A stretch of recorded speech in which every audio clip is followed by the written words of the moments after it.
बिस्मिल्लाहिर्रहमानिर्रहीम अस्सलाम वालेकुम। अब हम सेकंड ईयर मैथ की एक्सरसाइज 6.7 के सेक्शन 2 का क्वेश्चन नंबर 2 सॉल्व करेंगे। क्वेश्चन देख सकते हैं आप, बिल्कुल सिमिलर पैटर्न से मौजूद है। इंटीग्रेशन बाय पार्ट से सॉल्व करना है हमने इस इंटीग्रल को। तो जैसे हमने क्वेश्चन नंबर 1 सॉल्व किया था इस सेक्शन का, ऐसे ही सेम क्वेश्चन नंबर 2 भी सॉल्व होगा और 3 भी सॉल्व होगा। तो चलिए क्वेश्चन 2 को सॉल्व करते हैं। तो यहाँ अगर आप क्वेश्चन नंबर 1 से फर्क देखें, यहाँ पर 5 मौजूद है वेरिएबल के साथ, तो इसकी हमें बाद में जरूरत पड़ेगी, इसको हम सेपरेट कर लेंगे, कोई ऐसा इशू नहीं है। अभी तो हम इंटीग्रेशन बाय पार्ट लगाते हैं, हमें मालूम है इसको हमें u मानना है और v हमने मानना है, यहाँ पे मल्टीप्लाई बाय 1 कंसिडर करना है। तो इस पार्ट का हम डिफरेंशिएशन करेंगे इंटीग्रेशन बाय पार्ट के फॉर्मूले। लेफ्ट हैंड साइड पे हम अपने क्वेश्चन को लिख लेते हैं। इसको हमने u माना था तो पहले इसको इसी तरह छोड़ेंगे हम, देन 1 का इंटीग्रल करेंगे, माइनस साइन, होल पे इंटीग्रल। अब डिफरेंशिएशन करेंगे डी बाई डी एक्स, जिस पार्ट को हमने इसी तरह छोड़ा था, वंस अगेन इंटीग्रल कर देंगे बिल्कुल इसी तरह v का, जो कि हमारे पास 1 है, एंड देन होल पे इंटीग्रल आ जाएगा। इसका जो इंटीग्रल होगा वो x होगा। इसी तरह यहाँ भी x आ जाएगा इंटीग्रल,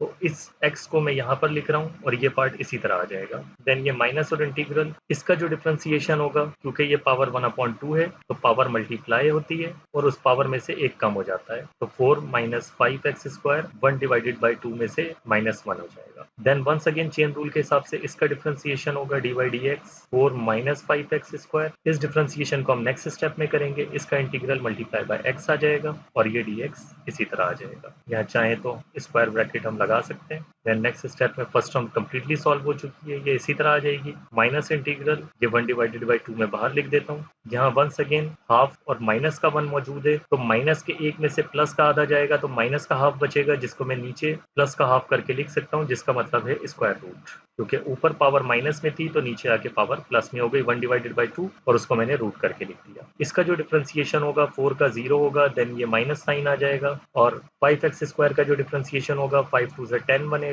तो ये हो जाएगा 10x। 0 में से जब ये माइनस 10x जाएगा तो माइनस का 10x बचेगा सिर्फ और सिर्फ, तो ऑल इन ऑल इसका जो डिफरेंशिएशन आएगा वो माइनस 10x होगा, और ये मल्टीप्लाई बाय x और dx इसी तरह आ जाएगा। अब यहाँ ये कट जाएगा, 2 1 ज़ा 2 और 2 5 ज़ा 10। इसी तरह ये माइनस साइन से माइनस साइन कैंसिल आउट हो जाएगा, तो यहाँ प्लस बचेगा। फर्स्ट टर्म हम इसी तरह लिख देंगे, यहाँ पर प्लस बचा है और यहाँ पे 5 बचा है, तो ये 5 मैंने बाहर लिख दिया है। अब ये x और ये x मल्टीप्लाई होगा तो नोमिनेटर में x² बचेगा, यहाँ dx आ जाएगा और डिनोमिनेटर इसी तरह आ जाएगा। अब मैं चाहता हूँ बिल्कुल इसके पहले क्वेश्चन की तरह कि ये 4 माइनस 5x² बन जाए, उसके लिए मैं इस 5 को वापस ले आता हूँ ताकि ये 5x² बन जाए। तो इस 5 को हम यहाँ लिख देते हैं। देन मुझे माइनस 5x² चाहिए, तो मुझे यहाँ भी माइनस लगाना पड़ेगा, यहाँ भी माइनस लगाना पड़ेगा, बिल्कुल उसी तरह जैसे यहाँ लिखा हुआ था, तो ये ठीक था बिल्कुल। तो हम चाहे तो इसको ऐसे भी रहने दे सकते थे, क्योंकि हमें -5x² चाहिए। तो यहाँ मैंने -5 अप्लाई किया है, तो इसे भी माइनस कर दिया हमने। अब मुझे +4 लाना है, तो इक्वेशन की इक्वालिटी होल्ड रखने के लिए मुझे 4 ऐड करना पड़ेगा और 4 सब्ट्रैक्ट भी करना पड़ेगा, ताकि इक्वेशन की जो इक्वालिटी है वो बिल्कुल सही सलामत रहे। अब वही काम हम करेंगे, इन दो के साथ इस डिनोमिनेटर को अलहदा लिख दूंगा और इस -4 के साथ डिनोमिनेटर को मैं अलहदा लिख दूंगा। फर्स्ट टर्म कंप्लीटली सॉल्व हो गई है, इसी तरह आ जाएगी। देन ये माइनस इंटीग्रल, इसके साथ जब डिस्ट्रीब्यूट करूंगा तो माइनस प्लस ये माइनस ही रहेगा, तो आ गया नोमिनेटर में 4 माइनस 5x² और डिनोमिनेटर में रूट 4 माइनस 5x²। ये माइनस माइनस प्लस हो जाएगा, इंटीग्रल भी डिस्ट्रीब्यूट कर देंगे, 4 में बाहर लिख देता हूँ कांस्टेंट, ये आ जाएगा dx, यहाँ भी dx आएगा, डिवाइड रूट 4 माइनस 5x²। अब इस पार्ट को देखें, ये भी 4 माइनस 5x² है, इस पे पावर 1 है, ये भी 4 माइनस 5x² है, इस पे पावर 1 डिवाइडेड बाई 2 है। ये जब 1 डिवाइडेड बाई 2 ऊपर आएगी तो ये माइनस की 1 डिवाइडेड बाई 2 हो जाएगी और इसके साथ ऐड हो जाएगी, तो एक में से आधा जाएगा तो प्लस का हाफ बचेगा। तो इन दोनों को मिलाकर मैं यहाँ डायरेक्टली लिख लूंगा 4 माइनस 5x² की पावर 1/2 नोमिनेटर में ऊपर, ये टर्म इसी तरह आ जाएगी। देन माइनस इंटीग्रल, प्लस का 4 ऐसे ही आ जाएगा यहाँ पर। इसका जो इंटीग्रल बनेगा वो sine inverse x divided by constant होता है, यहाँ वेरिएबल सेपरेट नहीं है, इसके साथ 5 मौजूद है, तो इस 5 को हटाने के लिए हम एक स्टेप यहाँ पर बढ़ा लेते हैं। यहाँ से मैं 5 को कॉमन ले लेता हूँ, ये आ जाएगा 4 डिवाइडेड बाय 5, जिसके नीचे 5 मौजूद नहीं था उसके नीचे 5 आ गया कॉमन लेने की वजह से, और ये बचेगा माइनस का x²। अब इस पार्ट के लिए आप देखें, मैं यहाँ लेफ्ट हैंड साइड पे क्वेश्चन लिख लेता हूँ क्योंकि ये बिल्कुल सेम क्वेश्चन ही है। तो अब देखें इंटीग्रल रूट 4 माइनस 5x², बिल्कुल यही चीज यहाँ पर मौजूद है माइनस साइन के साथ, साथ, ये भी इंटीग्रल है √4 - 5x²,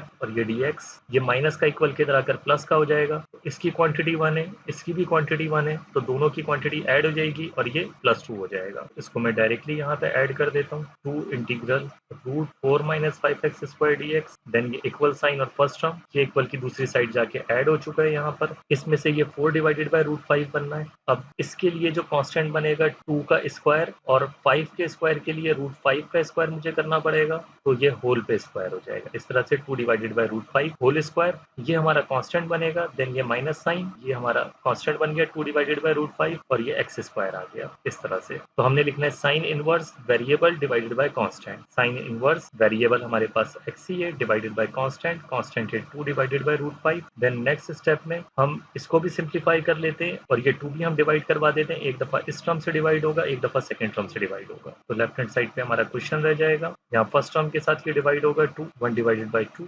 √4 - 5x²। जब ये यहाँ आकर 2 डिवाइड होगा तो 2 1 2, ये 2 2 4 कट जाएगा, तो सेकंड टर्म में न्यूमरेटर में 2 बच जाएगा, डिवाइडेड बाय √5। देन ये साइन इनवर्स, ये √5 ऊपर आ जाएगा x के साथ, तो ये हो जाएगा √5 divided by 2 x plus integration constant. इसी तरह से यहाँ भी इंटीग्रेशन कांस्टेंट आएगा। तो इस तरह से बिल्कुल सिमिलर टेक्निक से जिस तरह हमने क्वेश्चन 1 सॉल्व किया था, इसका भी सॉल्यूशन हो गया है। तो होप कि आपको ये सॉल्यूशन समझ आया होगा। नेक्स्ट वीडियो में अगले क्वेश्चन के साथ आपसे मुलाकात होती है, तब तक के लिए अल्लाह हाफिज।